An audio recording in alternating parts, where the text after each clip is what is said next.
What is up guys, Jarv here, back today with another Destiny video. To be honest, this is more of a Bungie video than a Destiny video, but I'll be perfectly honest, it's a video I didn't think I'll ever need to make. Now, if you've been scrolling through your sub feed or even Twitter over the last 24 hours, you'll be very much aware of an unspecified number of employees at Bungie have all been let go as part of a restructuring within Sony's video game division. Now, to coincide with these restructures, this has also seen a potential delay to Destiny 2's next expansion, The Final Shape, which has had its release date pushed from February all the way until June 2024, effectively moving it into Sony's next fiscal year.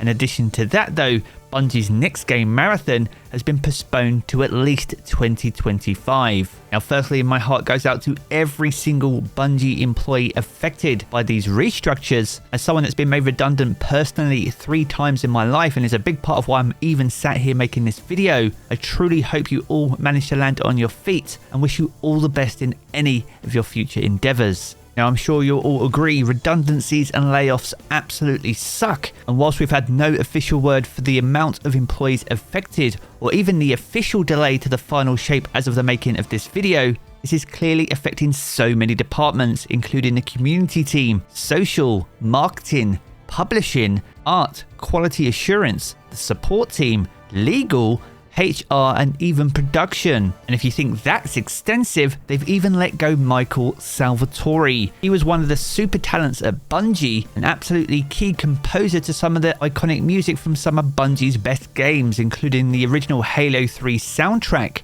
Halo 3 ODST, The Taken King, Forsaken, and even as recently as Shadowkeep and Beyond Light. It's absolutely wild that a super talent such as Michael Salvatori can be let go, especially when you consider how much contribution he's made personally to Bungie IPs for over 2 decades. Now, Sony acquired Bungie and has been reducing staff in its PlayStation division, partly due to delays and other factors, and even several key producers have left that division, with PlayStation CEO Jim Ryan announcing his retirement, which will become effective in March 2024. If you look industry-wide though, the trend in 2023 has seen thousands of video game workers being laid off as companies seek to cut costs, even after a year with so many successful game releases. What irks me the most is most of these studios are highly successful. For instance, if you take Epic Games, this has recently laid off around 900 employees. Now, as we touched upon earlier, it's a very difficult time for those affected at Bungie, but it does beg the question, where did it all go wrong? Now, back in 2021, Bungie released an article highlighting a series of incentives that the company was going to embark on to prepare for future growth.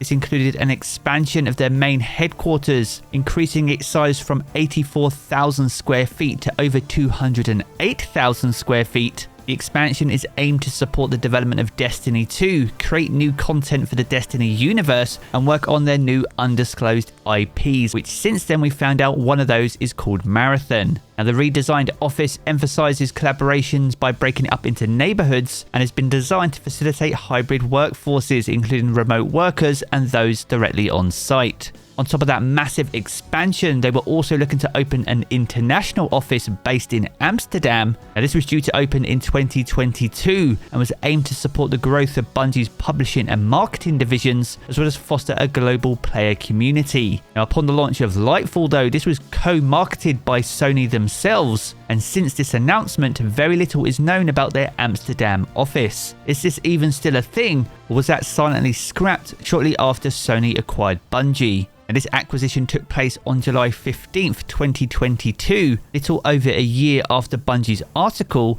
making Bungie a wholly owned subsidiary of Sony themselves. Now, the total cost of that acquisition was $3.7 billion US, and that includes the purchase price as well as incentives for Bungie employees. Now, out of that cost though, $2.5 billion was for the purchase of Bungie itself, and the rest was for the incentives to employees, which will be paid over time. Now, when it comes to Sony's financial statements, these now include losses related to Bungie, including deferred payments and any intangible assets, but they didn't show Bungie's revenue because that wasn't significantly part of Sony's income at the time. Now, upon that acquisition, Sony did assess Bungie's assets, including cash, equipment, licenses, and more, totaling $385 million US. And when it comes to Bungie's liabilities, including payments, debts, and more, that came to a total amount of $51 million. Now, in Sony's financial statements, they do talk about goodwill, which represents potential future profits from Bungie. But as we touched upon earlier, Sony didn't present any pro forma results of operations because the acquisition's impact on their finances wasn't significant at the time. So to summarize, Sony paid a huge amount for Bungie, especially when you consider Bungie's assets and liabilities at the time made up roughly just over 10% of the total purchase price. Now, the acquisition by Sony did mark a significant shift for Bungie, and Washington Post had an article roughly a year ago highlighting some of the concerns from those inside the studio. Now, as we know, Bungie has often historically aimed to maintain creative independence, especially when you consider over the last 15 years they've pursued this independence from both Microsoft and Activision Blizzard. And it's crazy to think that if Bungie stayed with Activision, then they would once again find themselves back under Microsoft's umbrella. Nevertheless, that wasn't the case, but going back to Washington Post, the concerns were raised among Bungie employees about the potential impact that the Sony acquisition will have on creative autonomy, and this saw leadership assurances that no layoffs or significant restructures would take place. Devs inside the studio were worried about potential crunch and the increased pressure under Sony's ownership, and at the time of that article, no practices internally had changed up until that point. Now, as a result of these layoffs, the internal structure inside Bungie is likely to change, and some of the concerns raised in this article over a year ago could sadly come to fruition. So as we can see, back in 2021, Bungie had a very clear plan on its future and how it was going to get there. But since the acquisition by Sony, concerns were raised internally, which, considering the events of the last 24 to 48 hours, now sadly forms some foundation. And this does pose the question though, is what are Sony's plans for Bungie itself? Well, according to their 2023 corporate report, live service games with continuously added content and evolving stories are driving market growth. And Sony Interactive Entertainment are focusing on expanding its live service games. Now, they do say that Bungie has a promising content map which aligns with their own goals, and the merger with them allows Sony to enhance PlayStation's game portfolio and explore cross-platform multimedia application of Bungie's IPs.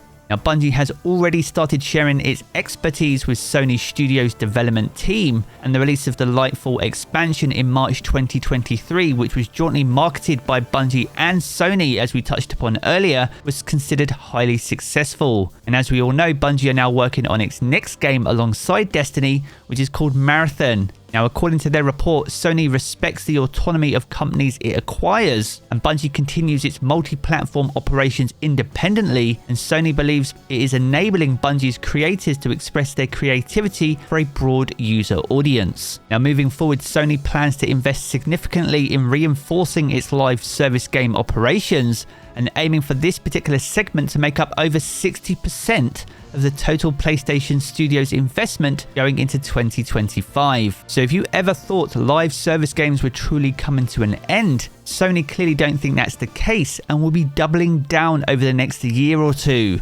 So overall, it's been an incredibly rough 24 hours for those working at Bungie. And once again, my heart truly goes out to everyone affected. Naturally, Bungie's original plan clearly didn't align fully with Sony's plans in the long term, and whilst Bungie was heavily investing in itself to help deliver against those goals, it's quite evident those overheads aren't something that Sony's too happy about. Is this mismanagement at the highest level, or is this straight up corporate greed? Well, I guess we'll find out as further information reveals itself, so keep your peepers peeled to the channel and I'll keep you up to date.